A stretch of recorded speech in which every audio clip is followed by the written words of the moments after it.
let's go to someone new, Erica and Andrew. What category of COQ should the project manager have used? A new product is released. When a customer identifies performance issues with this product, the project manager realizes that the cost of quality, COQ, should have been used to estimate this cost. This is a tough one. So which category of COQ should the project manager have used? Just for clarity, like any idea what cost of quality, like what does it mean in like layman's terms? Any idea? If you don't know, just make it up and act like you know. So I would think it's the cost of conformance. So if you didn't conform, I guess it's the. That is a rightish word. Like that's a quality thing. And I mean that in a positive way. Cost of conformance is a thing. Yeah. So I guess it's just the additional cost for making sure everything is done properly. So Andrew, what's your interpretation of, love it, Eric. Andrew, Andrew asked, what's your interpretation of what cost of quality means? To me, it's the additional costs to go over and above to really make sure that things are being done right, rather than just pumping out product, like checking and rechecking and destructive models, all that stuff.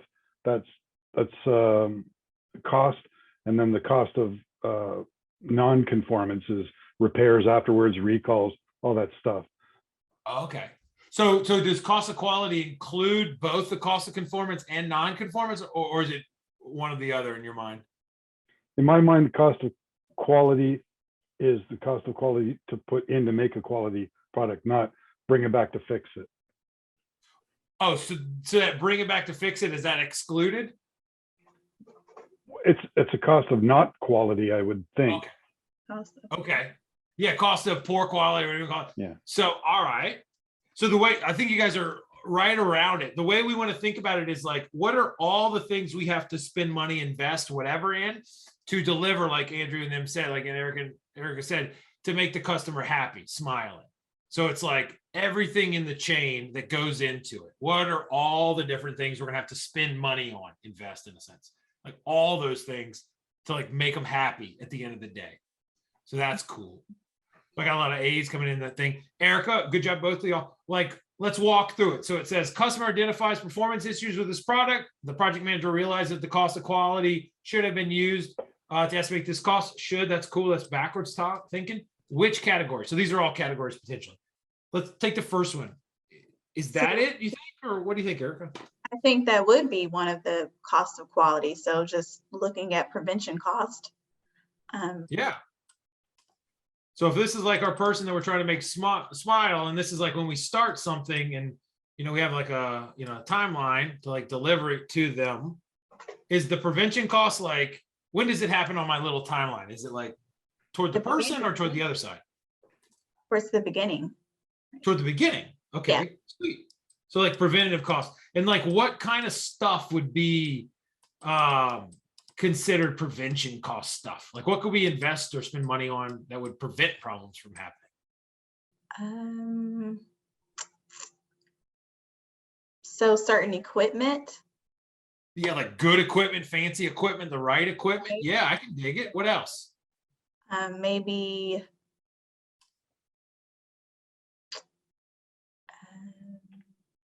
I want to say audits, but audits. Spencer says the same thing roughly. Kelly says verification, validation. Tim thinks is a trick question. Don't tell him the answer if you think it's a trick question. Somebody else says quality inspector. Spencer says, is in your mind, Erica, is like inspections and audits and stuff like that. Is that a prevention cost? No, so it should be included in the process, but no, it wouldn't be a prevention cost. Okay, so it's in some other bucket down the road, yeah. Maybe. Like the inspections, the audit, stuff like that. We'll put a name in that bucket in a second. I love it. Let's go in the chat, or in Erica and Andrew, like what are some more prevention costs? We could get the right equipment. What else could we do? Like we're making something. Well, you could have a control chart, but I don't know if that like maybe random sampling, destructive random sampling, like, you know, every 10th one that comes off the line, put it through the acid test and see if it holds up. I mean, you're losing some product and there's a cost involved to that. But Would that prevent, I mean, in a sense that would prevent, but we have to break it to fix it, right? So it's not like preventing it. What other kind of, like, right? Like that's a thing, like, but Henry, no, not tonight. Like, sorry, no video games tonight. I got too many here. And so, yeah, we'll do that audit and stuff. Let's think about like if the craftsman or whatever's there, like welding, working, whatever, we got them good equipment. What else could we get them? Like, what else could we help them do to be good at Proper training. Training. Yeah. Love it. Trainings. Additional Yeah. training for people. Yeah. Give me one more or two. Anybody? I don't care. High quality materials, John C says, like the right materials, the right time, the right environment, you know, the right work instructions, whatever it is, we could give them there. And like the hope is, hey, we're giving you the right stuff so that you make the sandwich the right way and you don't screw it up. All right, so that's cool. Is this, Erica and Andrew, a description of like prevention costs, like in this question? Is that what we're talking about here? Yes. The only thing that Well, worries me issues. is what should you have used to estimate this cost? Right? Okay. If you're going to estimate the cost, there's a cost benefit analysis, which is an estimate. Appraisals are after the fact. What do you mean by that? What's Like, that? appraisals are, to me, after something's produced, then you'll appraise it to see its value. That's kind True, of too like late. Antique Roadshow or whatever. Yeah, I can dig it. Like, That's yeah, too late. yeah, that's too late. So, All right. so it's that estimate used to what should have been used to estimate this cost. That's the part that worries me in that question. And what costs are they talking about? Specifically, what costs are they talking about? Prevention cost, right? No, like what words are used in the question that say this cost refers to like what? Well, in this- the customer identified conformance issues or yeah, performance issues. the customer identifies. So this person, Performance issue. Yeah, they said, "I got it. It ain't good." right. Oh no. So, yeah. So rather than a cost benefit analysis, it could have been more. And that's where I was at the beginning, prevention costs. But if you think about it too long, you start getting dragged to other answers, you know? So your answer is A, right? Yes. Andrew's on A. Erica, where are you? I mean, we haven't even looked at them all, but what are you thinking just instinctually? And then we'll keep going through. I don't My want to go answer off. was A, but yeah, when you think about it too long, you get confused. Okay. Yeah. All right. Let me see if I can unconfuse or reconfuse. Like, and so like external failure costs. So we talked about prevention costs right at the beginning, getting the right equipment, training, materials, et cetera, so that they do the job right. So that we don't get something in this person's hand and it ain't good. Because like, okay, so we'll talk about that. What happens when it's in their hand and it's not good for us. But like, okay, so we give the people what they need, the workers and stuff like that. Do we just, like you mentioned some other things, like we don't just like say, hey, make it, ship it. Like, what did you guys say? Like, what are those other things that we might do to like create a barrier to make sure that we're like. So quality assurance. Quality checks. Yeah, perform quality checks. Quality checks, QA, inspections, audit, stuff like that, right? User acceptance or customer acceptance. Yeah. Like you might have people coming in and take a look at it. Definitely a lot of times, yes, ma'am. Love it. Erica, if one of the other things in the ABCD was to describe this kind of stuff, which one of these would we put the label on it? B, C, or D? The audits, inspections, looking at it, checking it, stuff like that. B. External would be like outside of us, right? We're still in like this little line is like, this is like in our control, like inside. Right. So appraisal cost, when I think of that, I think of something completely different, but What do you think of? just appraising how much something costs. So like if we were to add equipment, how much would that cost? That type of thing. Okay. That is definitely an interpretation of the word, right? Because like, hey, what is this clock worth or whatever? Appraisal cost in this thing is like, what does it take to appraise like the thing that we're working on to see if it's actually good or not? So that's like a term that they're using. They're saying like at the beginning, we can give them everything that they need. We pay money for that. It's like one money sign, like in the Yelp review type thing, like how expensive is a restaurant? Like that's going to be costly, but it's probably not going to be, there's probably higher costs. Appraisal is like, hey, we got to put some people out there. People cost money. Maybe it's like 1.5 little money signs. Because if we find an issue after they produced it, first of all, we pay for the people to walk around, test stuff, non-destructive or destructive testing. Then they find something like, oh, dude, we screwed it up. What do we have to do then, Erica? Not rocket surgery. Like Replace it. we gotta fix it, right? Yeah. We gotta fix it, right? And so like that's why it's like double money sign. So that's appraisal cost. And then this is like the cost of conformance, like internal failure cost. Like if it's messed up, we have like internal failure. I can't spell well, cost. And that would be like 3 money signs. Like, oh my goodness, we have to redo it. We have to get the people to change their schedules. We're gonna have to pay overtime. We're gonna have to buy more materials, blah, blah, blah, all that stuff. These even be before it left the plant, but it's like cool that we caught it. Woo, thank God it didn't get in the customer's hand. So we've invested money here, people to check it and run the test. You know, occasionally some things got made poorly. Oh, we found it. That's cool. Internal failure costs. Thank God we found it. Those are all 3 places we could spend money. And there's one more. What if like something slipped out, like just one thing, and it got to the customer and they used it and like, it ain't good. Like, what would we call that? Like if I had to choose one of these things, what would we call it? The cost of what? It ain't this one. It ain't C. It's external. It's external, right? So because it's like outside of the plant, outside of the company, it's external failure cost.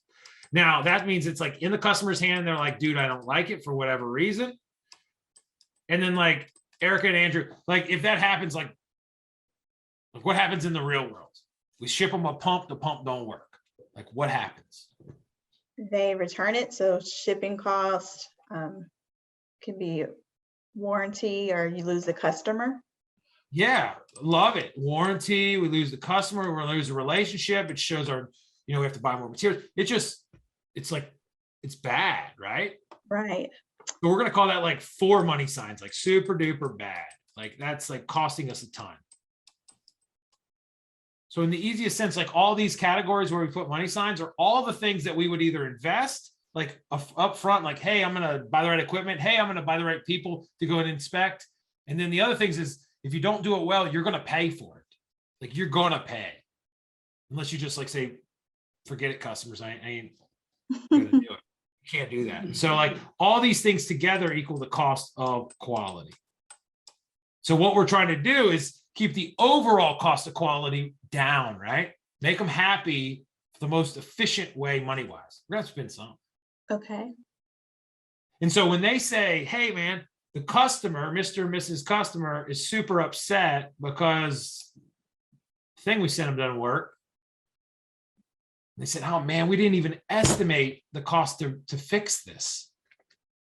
What kind of cost are they? Oh shoot, we didn't estimate that. What kind of cost would that be? Erica?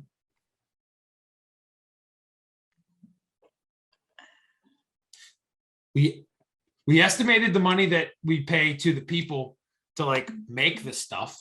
Oh, we bought them new equipment. We bought them new things. And we got them these ergonomic mats and junk. That's cool. We got the dudes walking around the plant checking stuff with lab coats and we bought new pens and stuff for them. Cool. We had the dudes check and we caught some. Cool. But then It's like a cost benefit. So you put out money, what kind of benefit do you get for that? true. What's the other side of that one? Like we're investing the quality money, Russell, like investing in all those things. we're expecting like a payoff, but like there's a risk in it, right? If it doesn't work, like what's the which cost like accounts for the when it doesn't work perfectly? Not doing a great job on my side, but it's okay. Not positive. Failure External, cost. yeah. Yeah, who's talking on the phone or the whatever? It's a failure cost because the Yeah, it's a failure performance, there's a performance issue. So we've already done past everything else. We made it, built it, but now it's just it's failing. Yeah, we are like right here. We're at the end of the game. Yeah, It's that's like the worst place for it to happen. Absolutely, dude. Because this is on this side of the line, when it's still in the plant, this is called the cost of conformance. You said that, Erica, I think. Mhm. The cost of making it right initially. Like, what is it? All the things that we have to invest in to get it right the first time, like when it leaves the plant. And then the cost of non-conformance, in a sense, is over here. Like, oh, shoot, it ain't so good. We got to figure it out. Well, that looks like gobbledygook. If I were to ask you what the Another cost from that too is loss of sales. Yeah, it could You be. put out enough bad products, then all of a sudden nobody's buying your product. Yes, sir. What were you going to say, Andrew? And but if you invest enough in preventative cost measures, you can alleviate external failures later. So that's what you should be investing in.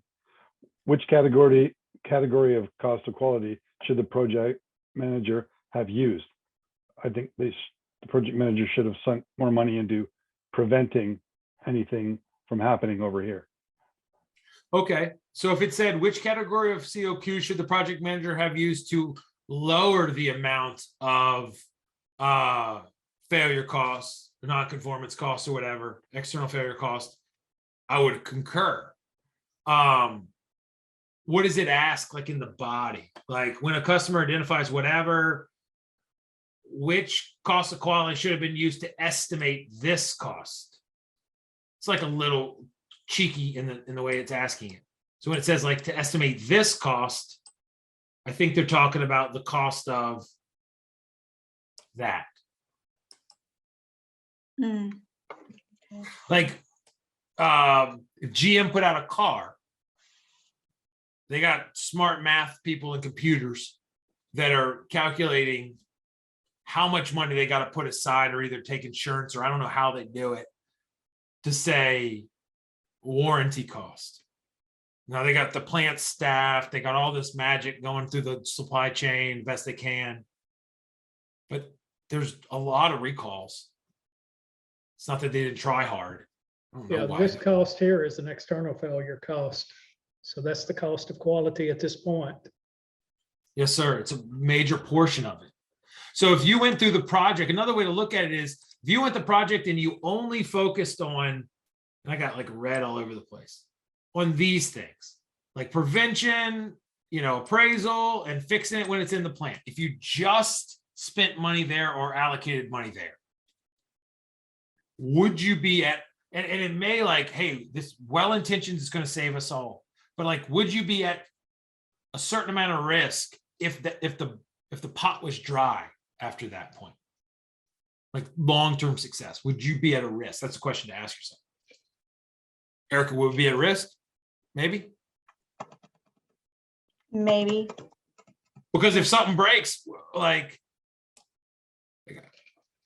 we got to have money to fix it.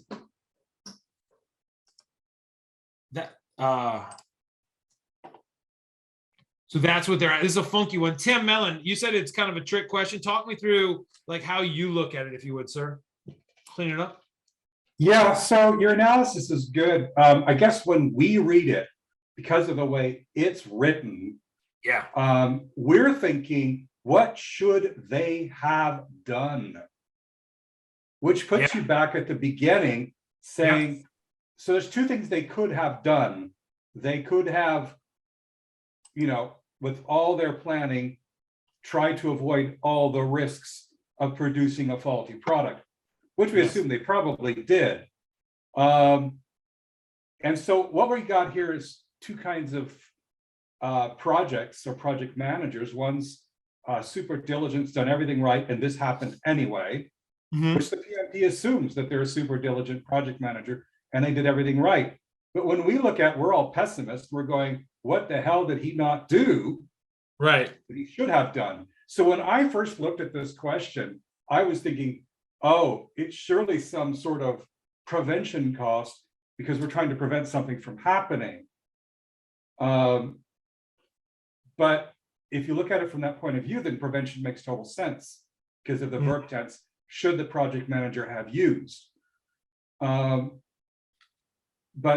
it's kind of funny because we get to this point and there's going to be like two scenarios. You got the sloppy project manager, which we don't want to be, who didn't research his materials, he didn't research his contractors, and he didn't research and come up with all his risk plans and his contingencies and all his good planning, and then he ended up with a crappy product.